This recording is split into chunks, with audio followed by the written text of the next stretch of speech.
Hello, fellow resistors. Welcome to Political Reprobate, the show about how we survive and fight back in the age of white nationalist Christo-fascism. I'm Gemma, former Republican political operative, current political reprobate, and this is a daily podcast about how power really works in America and how we the people can take it back. This podcast exists for one reason: to help you understand what is actually happening in the country so you can resist it intelligently. Subscribe, like, and join the fight. This episode is probably going to piss a lot of you off and probably lose me some followers. And that's because shit's about to get real when it comes to what the fuck is going on with so many of the Democrats in DC. I get that many of you identify strongly with the Democratic Party. Maybe some of you are lifelong Democrats. If so, this is going to be particularly difficult, especially if you see the Democrats as embodying, or at least advocating, for your preferred policies. Because I'm just going to rip the fucking bandage off and say it. Political parties exist for exactly one reason: to win elections, and for no other reason at all. Not to protect democracy, not to defend constitutional norms, not to uphold the sacred principles of self-government. Fuck, not even to advance public policy, any public policy. I mean, these things are nice if they happen along the way, but the purpose, the only purpose of the two major political parties, yes, both Democrats and Republicans, is brutally simple: win the next fucking election. And if you don't understand that incentive structure, nothing in American politics makes sense. But here's the problem we're going to talk about today. That strategy only works as long as elections continue to happen. However, if the elections stop, if the system breaks, if the rules change, then an opposition party focused only on winning the next election is basically playing a cute game of Monopoly while someone else is setting the fucking board on fire. And that disconnect explains why so many Democratic voters right now are so fucking frustrated. So fucking frustrated. Like, take to Blue Sky and rip these fuckers new assholes and call them collaborators level of fucking frustrated with how so fucking many Democratic office holders, members of Congress and senators in particular, appear to be responding to the current political moment. And if you haven't figured it out yet, I'm one of those frustrated voters.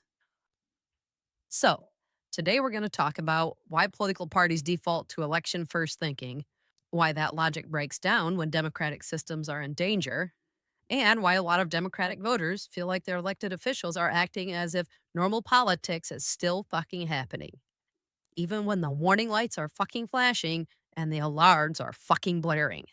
And yes, as you can tell, there will be swearing.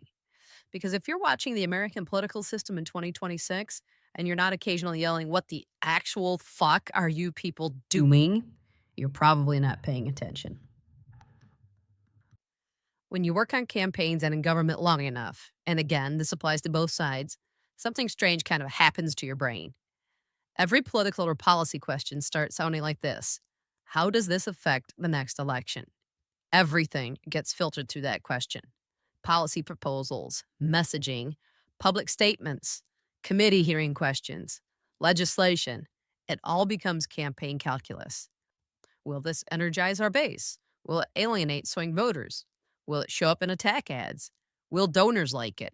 Will it help turnout in Wisconsin? That mindset is not accidental. Campaign professionals are literally hired to think this way. Their job is not governance. Their job, as I've said, is winning election. Their only fucking job. And because elections determine who holds power, that mindset spreads throughout the party infrastructure. Over time, entire political organizations start thinking like campaign teams. And even in the Mao times, there are those who argue that this is the best way for Democrats to be an effective opposition party to the fascist shit stains. That is, to win House and Senate majorities in the midterms. And that makes sense, or made sense, in the before times. Because there is one huge and increasingly not likely to be valid assumption baked into that idea. And that assumption is that there will be a next election. That's before times thinking. And these are the fucking now times. Lose this election, try again next cycle. Lose the House, maybe win it back in 2 years. Lose the presidency, wait 4 years. Yeah, None of that shit works anymore, right? But American political culture is built around this rhythm, and people in office can't seem to wrap their brains around the idea that this thinking has to change. Election, recovery, election, recovery. That's how parties used to survive. And that's how opposition parties operate in functioning democracies. But here's the thing political scientists point out when they study democratic collapse: the assumption that there will always be the next election is exactly the assumption that breaks first. Now, let me be clear about something important. The United States still has elections. Courts function, mostly. States administer voting. Democrats are kicking fucking ass in special elections, and those folks are taking their seats, more or less. All of those things still exist. But political scientists study warning signs in democratic systems because history shows something hugely fucking scary. Sometimes elections still happen, but under increasingly distorted conditions. And that is exactly what is happening right now in the United States and what has happened in multiple countries over the last 20 years. Hungary, Turkey, Russia in the early 2000s. They still have elections, but one person or one party always wins. And it is never the one on the side of we the people. Now, here's where the opposition problem comes in. If you're an opposition party in a democracy, your natural strategy is win the next election. Everything flows from that: messaging, fundraising, coalition building, all of it. But if democratic rules themselves are crumbling all around, and they are, that strategy is absolutely fucking useless. And of course, that strategy is exactly what is playing out with the behavior of Democratic Senate Leader Schumer and Democratic House Leader Jeffries, as well as so many of the people in their caucuses that are optimizing for a future contest that is becoming increasingly hard, if not impossible, to win. It doesn't look like it because Democrats continue to win and win big in special elections around the country. But the orange fuckstick and his Gestapo cronies are actively working to undermine and possibly stop the midterm elections. And if they stop those, there's no reason to have any more ever.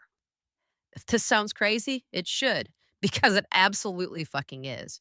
But they're doing it, and they're not even trying to fucking hide it. Fuck. They're even trying to pass a law, the so called SAVE Act, to keep most married women from voting. And they're openly talking about sending their fucking murderous masked ICE goons to the polls to prevent brown people from voting. This is very fucking real. And instead of doing everything they can to stop this from happening, Democrats in Congress are acting like it's business as fucking usual. And of course, I don't mean all the Democrats. Certainly, there are some absolutely fantastic standouts who are screaming from the mountaintops about this problem and doing something about it. But the vast majority are treating their jobs like it's the before times. And that is why so many of us are so pissed at these fucking quizzling assholes. You'll see posts from Democratic voters and resistors that are like, why the fuck is Schumer going along with all this funding bullshit? What the fuck, Jeffries? Why can't you just say you won't support more funding for ICE? Whether you agree with those criticisms or not, they reflect a very real gap between the priorities of people who realize that we need to stop the fascist slide now before democracy is dead, and those shitweasels who inexplicably think there will always be another fair and free election. Many voters, myself included, realize that this moment is historically serious and that our democracy and all that goes with it, freedom, human rights, everything, are quickly going into the shit can. So naturally, we fucking expect so-called opposition fucking leaders to respond with extraordinary urgency, or at least do something that makes it appear as though they fucking understand the gravity of this situation. When these assholes instead talk about the next election cycles, or even just act like they're rolling Congress as politics as usual, it fucking sounds to those of us who get what's going on like the goddamn house is on fire and these fucksticks are debating drapes versus fucking blinds. It's infuriating. Anyway, on top of all that, there's also an important structural reason that this happens. Members of Congress are themselves products of the election system. Their careers depend on winning elections. Their staff are political professionals. Their donors fund campaigns, not movements. Their consultants are skilled at winning elections, not at saving democracy. The entire ecosystem pushes them toward the same conclusion: win the next election. That's the best way forward. Because if you don't win elections, you don't hold power.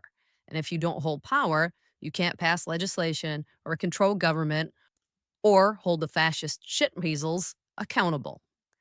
So even when voters want dramatic action, the political incentives still point toward the same strategy: campaign, fundraise, win the next cycle. This creates a real dilemma for Democrats stuck in before times thinking. If they behave like a traditional opposition, they underestimate risks that are breaking the system in real fucking time. But if they behave like the system itself is under threat, which it is, they risk alienating voters who don't realize this and think that that language is exaggerated. To be fair, there's no easy path through that problem, particularly given that so few politicians willingly give up power for what is obvious to outsiders as the greater good. What others see as the greater good, they see as a personal threat, or at least a career threat. But it explains why the debate inside the Democratic coalition right now is so intense. Some voters want confrontation. Count me among them. Some want persuasion. Meh. Some want institutional reform. Others want electoral focus. And the party leadership is trying to navigate all those demands simultaneously. Ultimately, the entire debate comes down to one question: is the current political environment still operating under normal democratic competition? A clue: no, it isn't. Or is it entering a phase where the rules themselves could become unstable? A clue: yes, it's actually happening right now in real fucking time. However, different people answer that question very differently, and the answer determines strategy. If elections were somehow to remain stable and competitive, the election first strategy makes sense. That's what happens in most other functioning democracies. If the system itself becomes uncertain, and it is, opposition strategy may need to change. That's the debate unfolding right now in the Democratic Party. Look, political parties are not philosophical institutions. They are competitive organizations designed to win power. That structure shapes how they respond to crises. Sometimes it makes them cautious. Sometimes it makes them slow. But understanding that incentive system helps explain why the conversation between voters and party leaders sounds like two different languages. Because the voters are asking, how do we protect democracy? Party professionals are asking, how do we win the next election? And there's not very much overlap between those questions. Right now, that widening gap is one of the central tensions in the Democratic coalition. How that gap is filled will determine whether we have a more perfect union in the after times. And you know where I stand. Join you, fellow reprobates. Nothing short of our future depends on it. Stay loud, stay skeptical, and remember, democracy doesn't just depend on elections. It depends on people like us making sure those elections keep on happening. I'm Gemma, former Republican political operative, current political reprobate. Join me. We're just getting started.